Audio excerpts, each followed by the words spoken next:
Hey guys, welcome back to a particularly chilly emergency storage shed for episode, I think this is 124, around about that. We've got to get something out of here today. It's very cold today. It's just after lunch, or it's about 1:30. It hasn't quite even hit 10 degrees yet. The sun has only just come out. It's been a really foggy day. Now, I know for some of you that's, 10 degrees is a mild day. Well, central Victoria, yes, we can get some -2 frosts. I'm talking Celsius, of course. But usually you get a reasonable afternoon, and it's still cold today, and I still haven't uncovered my heater over in the other part of the workshop, so we'll have to get to that very soon. We're going to get something out of this shed today. Last week we had those 2 console radios. I think I've sold the case. The guy hasn't got back to me yet. The other one, not much interest because it's a battery radio. I'm going to take them to the shop this weekend and see how we go. But we're going to get some smaller stuff out this week, and we might get into one of those mystery cardboard boxes. So now that we're making some pretty good inroads down this side, I'm going to continue and get this little pile of stuff out of the road. Then we perhaps can move that cabinet, and I'm pretty sure it's got old car manuals in it or something like that, old books anyway.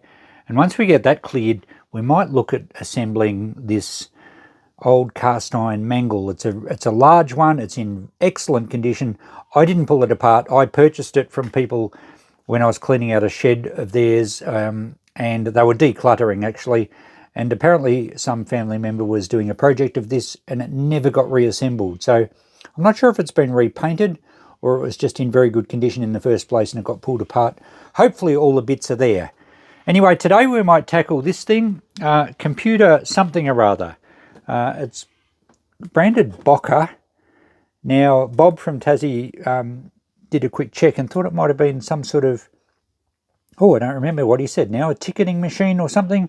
Might be to do with a point of sale, retail something or other. I don't know. I don't think it's a basic computer. I think it's a sort of business type machine. We'll get into it. We might just scrap it out if it doesn't really have much value. And then we'll get this cardboard box underneath. It is marked glasses, but I doubt very much if it's got glasses in there. If it has, they might be a little bit broken. If it's quick, I guess we could look in the reg tub as well. So let's get this thing through to the bench first, work out what it is and what we're going to do with it. Okay, so I doubt it's going to have a lot of value as it is, so it might be a bit fun to scrap out. That's what the front of it looks like. The back of it has some plugs and on-off switch. So I'll do a bit of checking and then we'll pull the cover off and have a look inside. I'm thinking we'll probably just scrap it and see what circuit boards it's got in there. You'll probably know from the title already what it is. At this stage, I don't. So I just went and checked with Mr. Google, and it is indeed a ticketing machine. In fact, it's a thermal ticket printer. I found quite a lot on eBay. Very few, in fact, only one sold. Quite a few at lower prices. A lot of people asking big dollars, of course, but nothing much sold. It's the Ghost Rider series type, what's that say? Let's get that closer, you can probably read it yourself. Type 2.5, 200 dpi, parallel, I guess that refers to parallel port. So it's an older model. I guess it probably dates to the 80s or maybe 1990s, whenever thermal ticket printing really took off. I doubt it's going to be worth anything, but what I'm going to do is we'll take the cover off it now. I'll move the camera back a bit. We'll have a peek inside because we all want to have a look inside. Oh, it's got a, is that, no, okay, it's not locked. I thought it might have been locked. So this cover will just simply lift up. I probably did look in here once upon a time and I don't remember. Let's have a look what's inside, but I won't scrap it in this episode. Let's have a look. How does that come off? Oh, there we go. It even has some tickets still in here.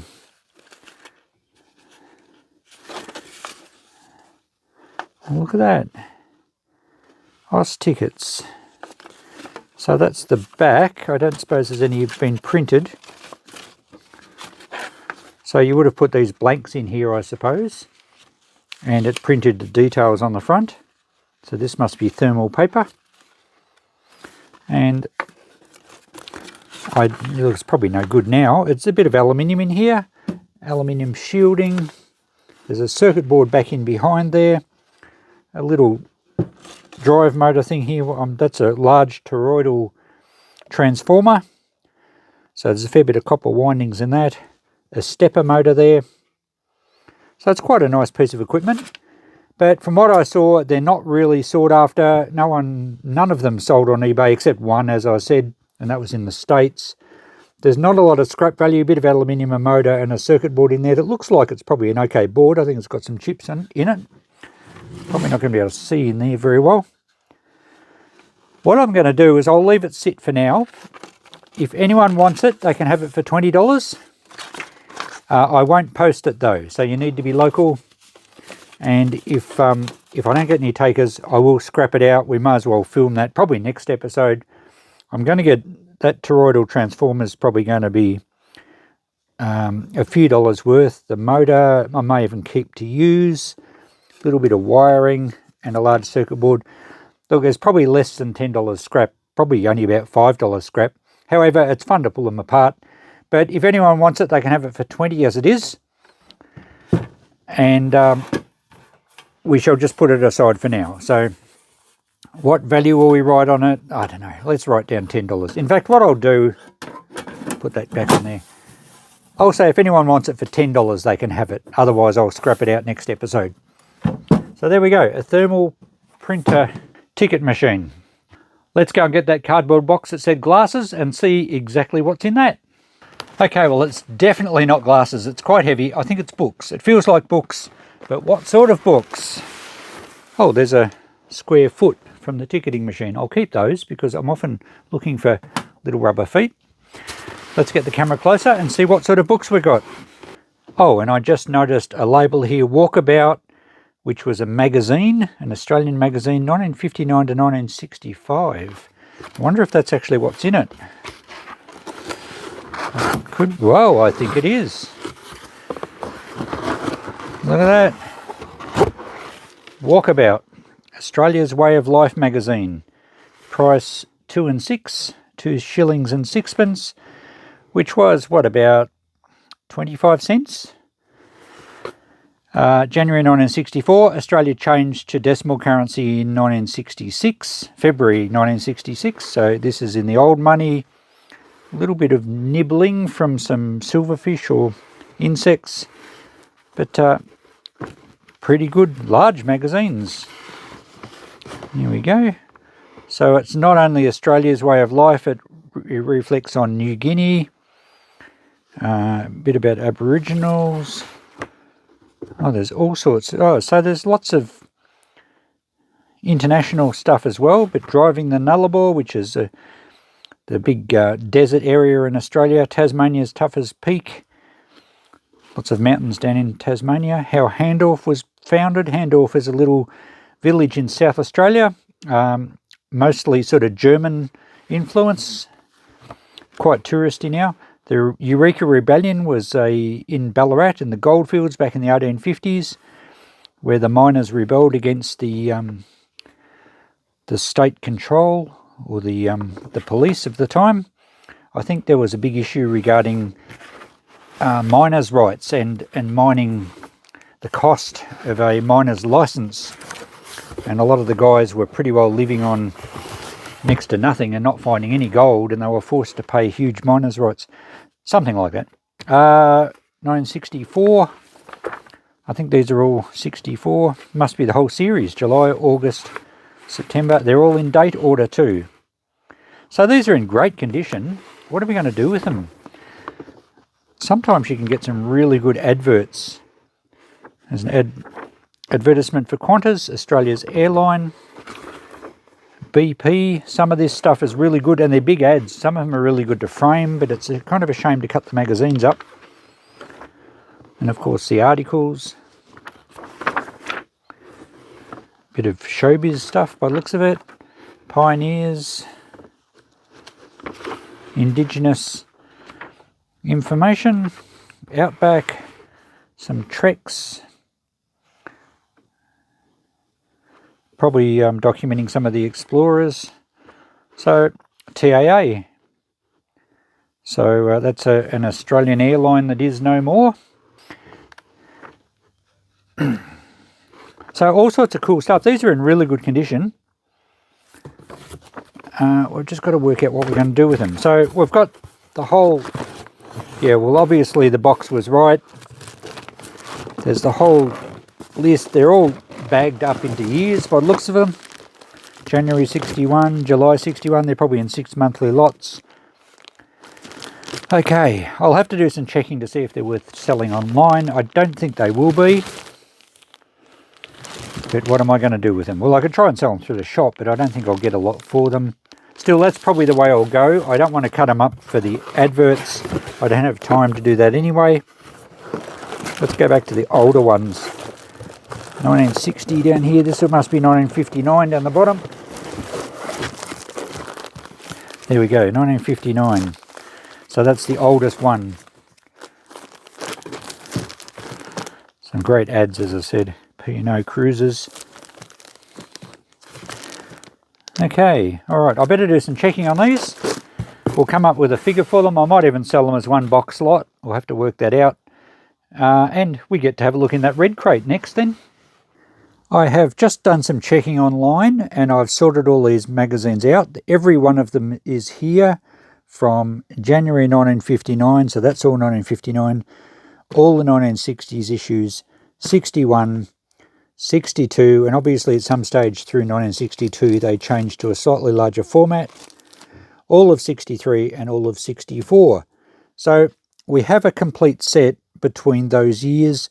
I'm not sure if there's any more boxes of this stuff, of these Walkabout magazines that came from this place.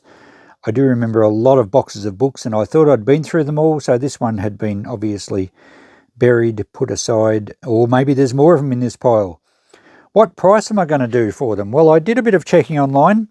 I found a few of the early 60s ones, individual ones selling for about $20 with free postage. I found a few groups. There was a few sellers selling earlier ones from the 30s and 40s. There was some sellers asking huge dollars. Like one guy had I didn't see how many were in the set, but he was asking about $2,000. I only found a few sell for the lower amounts. There was a few sell for about the $20 each, as I mentioned. But there's a lot go through that don't get a bid at all, even at $5 each. So I guess it just depends who's looking.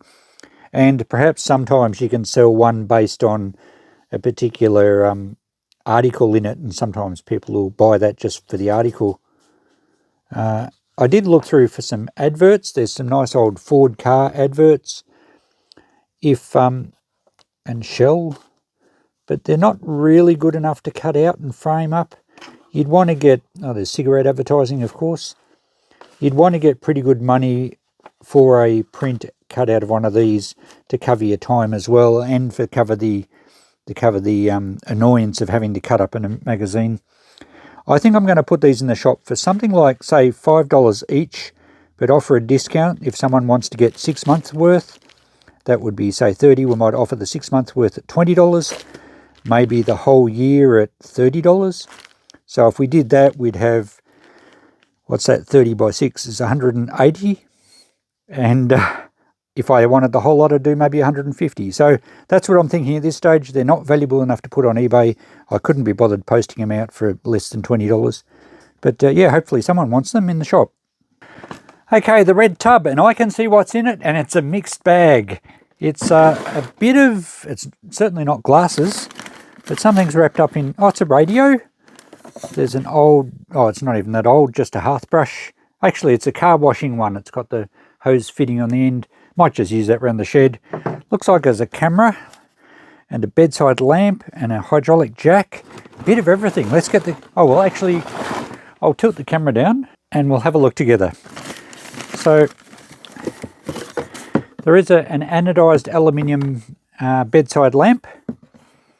It looks like it has a wall hook, so you could actually hook it on the wall. A gooseneck. Actually, it's in pretty good condition. These sell quite well. The better colours are the blues and the reds. They sell very well. Could be used just as a basic desk lamp, I think, as well. So we'll check that one, give it a clean up. I think we can sell that as it is. There's a hydraulic jack, which is probably still usable. I don't have the handle in here, I don't think. But we're going to get at least $10 for that. A bit oily. This looks like a camera. 60s era camera. It's a Practica. Now some cameras of this era can do very well. They're very collectible. I have eBayed them before. Well, this looks in pretty good condition. It's a Practica 1VF. Got a lens cap on it. Very nice.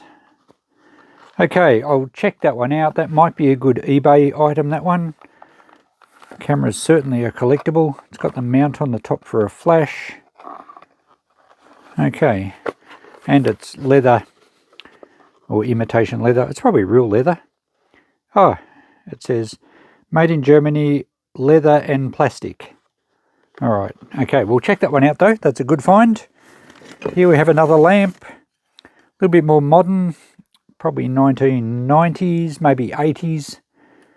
Older style plug, nice ruffled glass shade, and that will sell quite well. Just needs a clean up. Getting a lot of lamps lately through e-waste, and now we're finding them in the shed. Alright, there was a radio here, a Panasonic RF2400, AM FM, battery compartment shows no corrosion, which is excellent. Takes a power cord as well. So I get a lot of people ask me for radios, so we should be able to sell that fairly easily. Assuming it works, of course. If it doesn't, we'll probably get a repair video. Alright, newspaper. Here we have what's known as a trouble lamp. It's just for basically doing repairs under the bonnet of the car or somewhere where it's hard to get some light. You can obviously clamp that on somewhere to hold it. Not so handy these days. Well, they're still handy, I suppose, but a lot of people use just LED ones. The old incandescent globes were very prone to blowing because they get knocked so easily, and if we wobble the filament while they're on, quite often they'll just blow. But we still should be able to get at least $5 for that, assuming it works. I guess you can always put an LED globe in the end. That would work. Now we have just a wood bolt, a fence for a circular saw or something like that. Oh, that will be our jack handle. Very good. Not sure why it's in two pieces. Oh, hang on. It's got another piece here. Alright, so you have to assemble it. I guess that's so it can pack up in a car and take up less space. Very good. We can check the jack, but that's good. We'll probably get $20 for that now. And just a concrete float or smoothing tool or whatever you call them. So we should get $5 for that. Looks in pretty good condition. So that's all of our crate. Time to do some checking. Let's start with this trouble light. I'm guessing the globe's possibly blown, but I may be wrong. I'll power it up through the appliance tester. Okay, we have power on. I don't think these things have a switch. So we can only assume that the globe is blown. I'll go and get an LED globe and we'll put that in. Here's an LED globe. So we'll put that in and we'll make sure that works, just in case there's a fault with the wiring or something. But that should be good. There we go. So these are going to be much better suited to LED globes because they can handle a few knocks and bumps. They don't blow a filament like the other ones do. You don't get as much light down the bottom as you do with a normal incandescent globe, but I think that would still work fine as a trouble light. So there we go. I think I'll put $10 on that at the shop. It seems to be in good condition. While we're going with the testing of illumination objects, let's see if this lamp works. It's got a globe in it. I think the element's blown on that one too. I can see it wobbling around everywhere. Oh no, it might be still intact.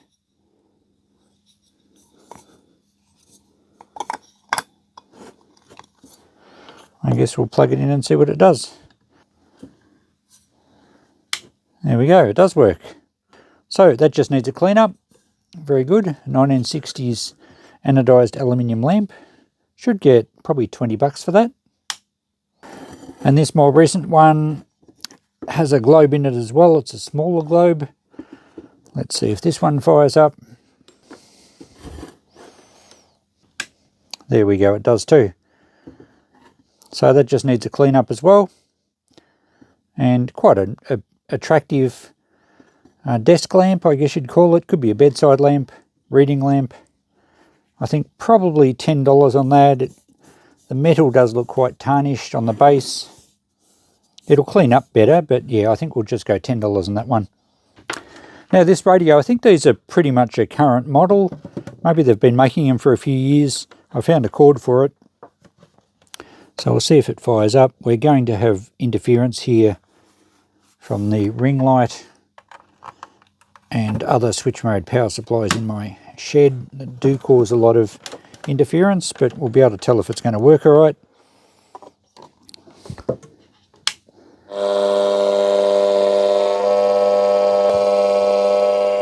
Where's the volume? Down there.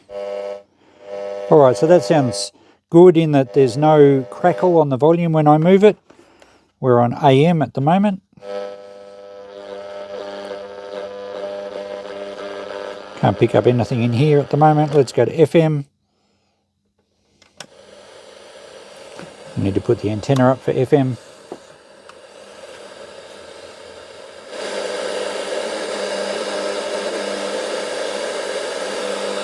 I can just get something. I'll turn the ring light off. That's a bit better.